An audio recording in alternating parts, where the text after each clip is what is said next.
knowledge from public research, as well as from those that are living today. So, in general, like archaeological info, which probably a lot of you guys have kind of already heard some of it.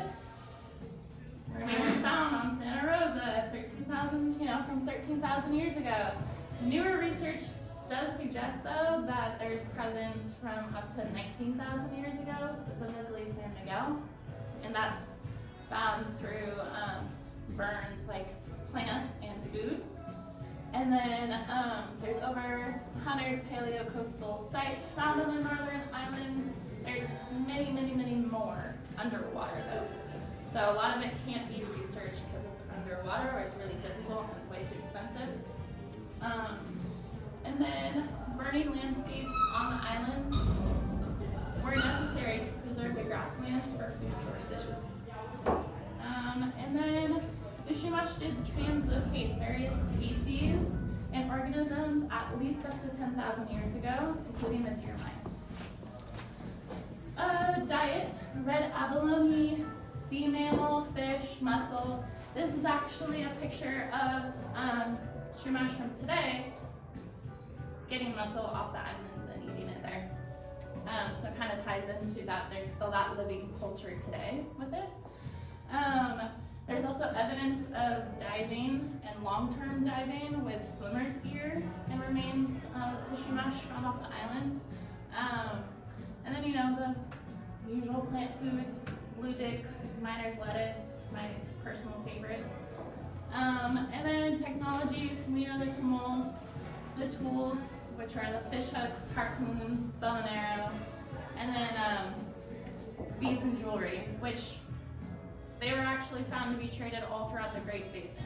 So they're thousands of miles away. They've been finding beads and jewelry from specifically the islands.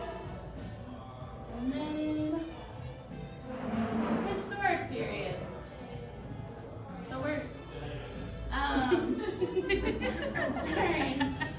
During the 1700s and early 1800s, there were about 3,000 people that were living on the Northern Channel Islands. That's about the population of Ojai today. To kind of put it in perspective.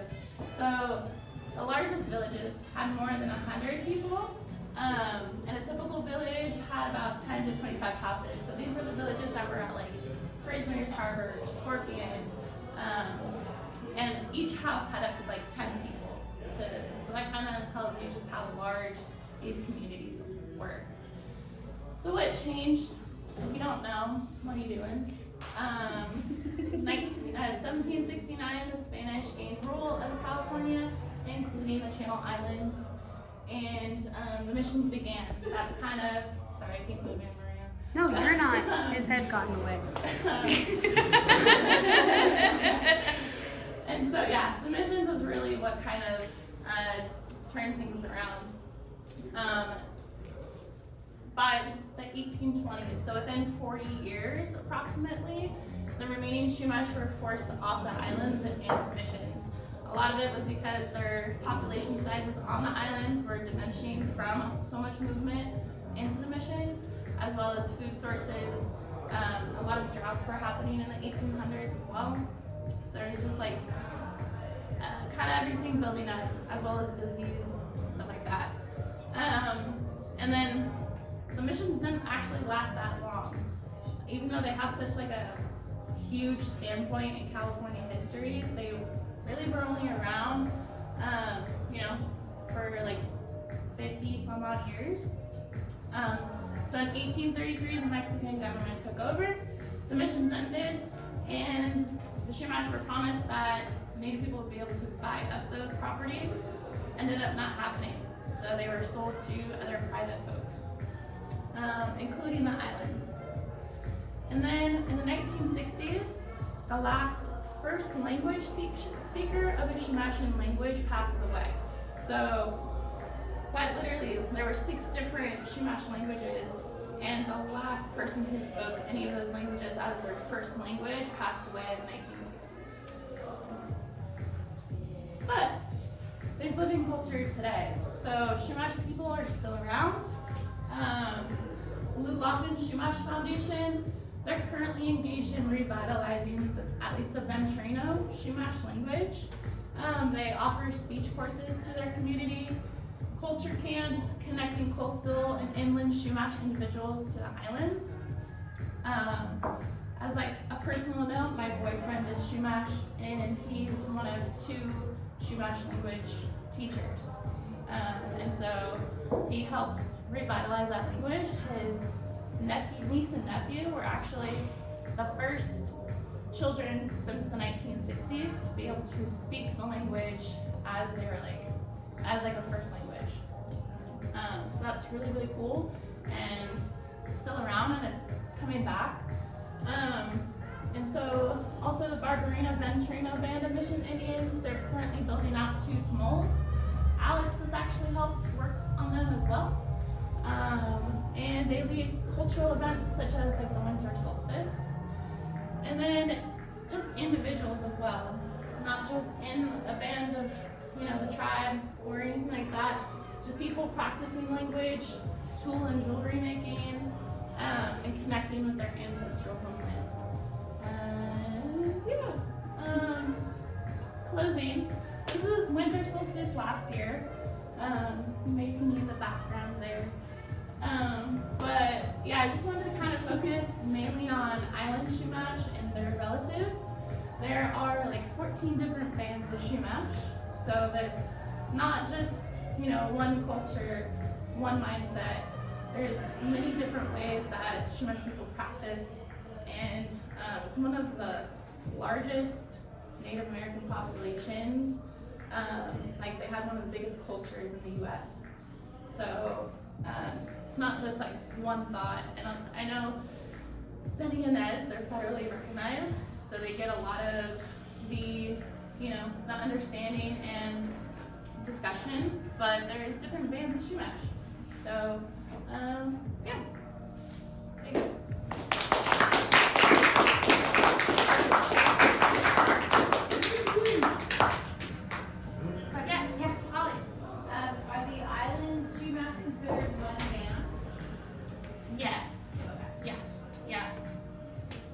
Difference in dialect or language between any of the local? Big time. Yeah, there's actually stories of oral history and recordings of mainland Chumash talking about island Chumash and the differences in how they spoke and not being able to understand each other at all, as well as just big cultural differences and physical differences as well. So how they looked, how they acted, everything. So yeah. You said only 2 people speak the... 2 people teach the language. Mm-hmm. Do you know what dialect that would be? That's the Venturino Chumash. Okay. So specifically from the Ventura area, and that includes part of Ojai, how when you guys are driving to Ojai and there's that big mountain on the side. Yeah. It's called Coyote's Tongue. And so Venturino Chumash, their animals like coyotes, so that's why it's called Coyote's Tongue. But that's kind of where they come from, and there's a lot of sacred sites in there as well. Yeah. But they're very connected. A lot of the island Chumash moved to the Ventura and Ojai area. So that's why they're very interconnected. I've always wondered the island Chumash, what do they make their clothes out of primarily? Do you happen to know? Not off the top of my head, but I do know they had sometimes vulture or raven for some of their more regalia items. But I don't know specifically day to day.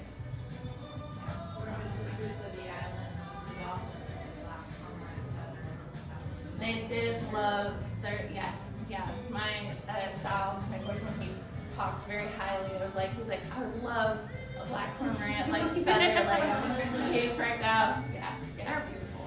Yeah. Didn't they find a eelgrass sheep or something like that? Mhm. Yeah. That was some of the oldest sites on the islands, and then Anacapa never had any villages, but they had forced sites there because it more so just like towards actually the end of like, in the last like 4,000 years that Chumash were on the islands, that's when they started kind of going to Anacapa seasonally. It wasn't so much like pre that. Why do you think that?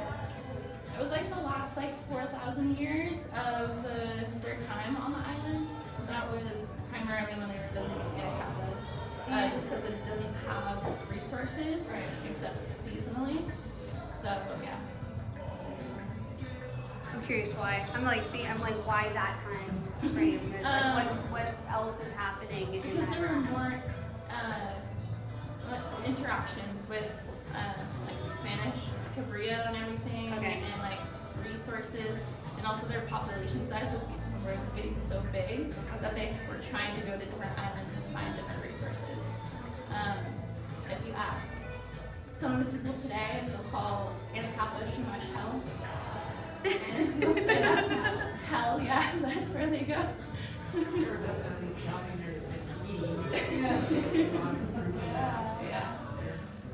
Well, so is it, I mean, I guess like, from my understanding, what I've heard is Anacapa, is it not true that Anacapa was like, used more of like, island that they would rest before they went to the mainland, so the distance is like shorter between that? And, Yeah, like, you know, yeah, like, utilize the driftwood to build malls and stuff? Yeah, but their Tamil building wasn't until, it wasn't like, they weren't building Tamils 13,000 years ago. So it was closer to the time where they had like, their society was highly developed. So that's why they were resting at Anacapa, was both for resources, resting, and, but yeah, it was very like seasonal. So those malls, using the malls as a factor also. Yeah. Yeah. Yeah. I've always heard that, you know, like different homes are way to build malls. Like, is that actually true? Okay. Yeah, because I've also heard that like the main spot that they would go to find driftwood malls is the backside of Rosa. That's why Rosa's called Lima, is because it means redwood, and so that's from the driftwood. So Rosa was, but like sometimes it would come further down. And then sometimes it would come on the mainland, and so they would use already existing tools and trade. And there's like big trade happening between the two. Would they get a lot of their tar from the just like the washes on the beach, or would they like specifically go back to the mainland to do that? Because I don't know if any like specific tar seams on the islands Yeah, was like a reliable source. yeah, I don't know. Thousands of years is a long time. So to see what the timeline is from when they first inhabited Miguel Yeah. to then Santa Rosa to Santa Cruz. Just, I don't know, like imagining that they would be coming from the south, right? And then they start there, and then they would not overpopulate, or when, like you said, up to the beach or whatever. Yeah. They go to the next island, and then, I don't know. Yeah, well, I mean, there was also, you know, during that time it was all one island, Santa Rosa. Yeah. And so I think that's kind of why there's like, it first started with San Miguel and then moved further down. And also just finding different resources too. What about the theory of the Chumash driving the moving out? Do they, is the truth of, you know, the main part of dating, is that all about the same time, when they first showed up, and now? It is about the same time as when they showed up. I don't know if there is that correlation, but yeah. Like the timeline, they were there at the same time. Yeah. Okay, then Chris, if you're on the island, possibility when you're giving your talk, if you get to the island, you're talking about the structural species. What's your theory from the Chumash of how the first gray fox got out to the island? No pressure. I'm gonna leave, but I'm You're doing good.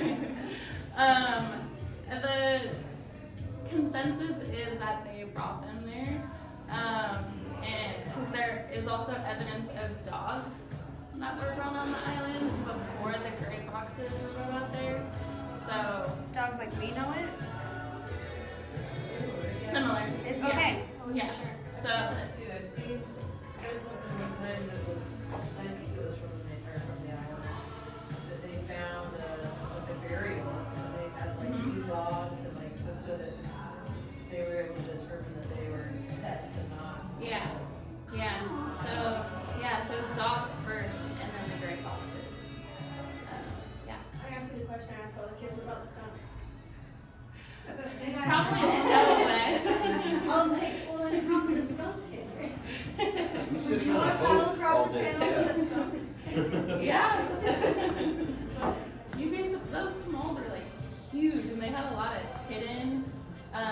most of them. It probably is. So I mean, this, I thought this notes came out like way earlier.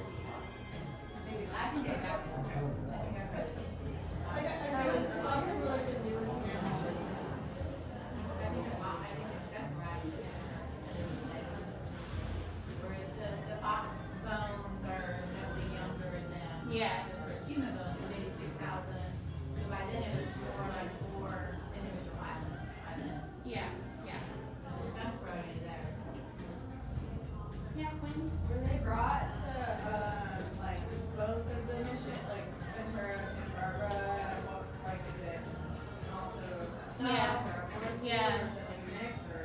It was a mix, and also during I think it was 75 to 80% of the Chumash population died between when the Spanish took over California until when the Mexican government took over.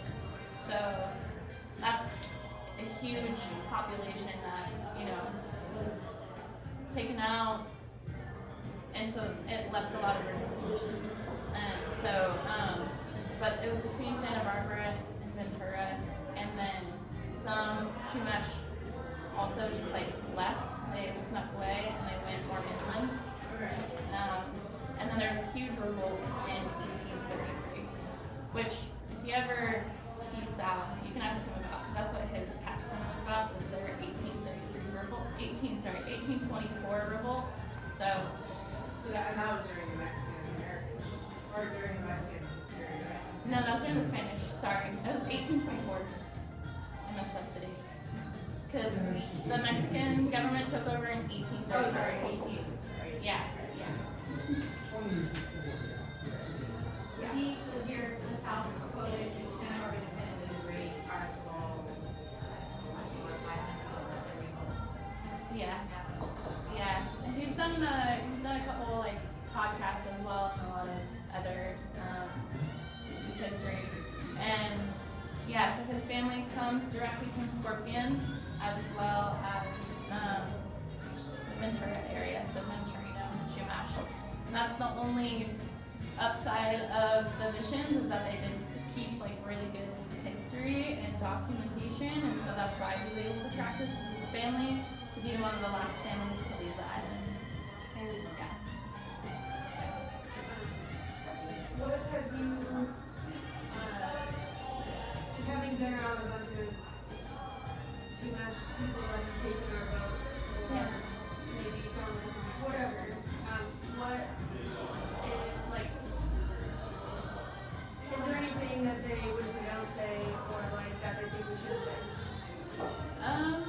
Just people year round, Yeah. does anyone ever mention anything, or is it No, they actually think, for the most part, that we do a pretty good job.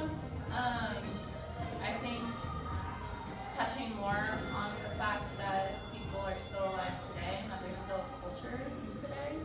I think that's really the main thing that I hear. Sometimes, pronunciations, but they're like, we understand that. I actually told Danny, not you, Danny, the other Danny, that she was highly complimented on her pronunciations of Chumash words. And she was like, me? I was like, yeah. How would you say on your farm you don't want to be I will not try to. Yeah. Yeah. All right. Well, thank you. And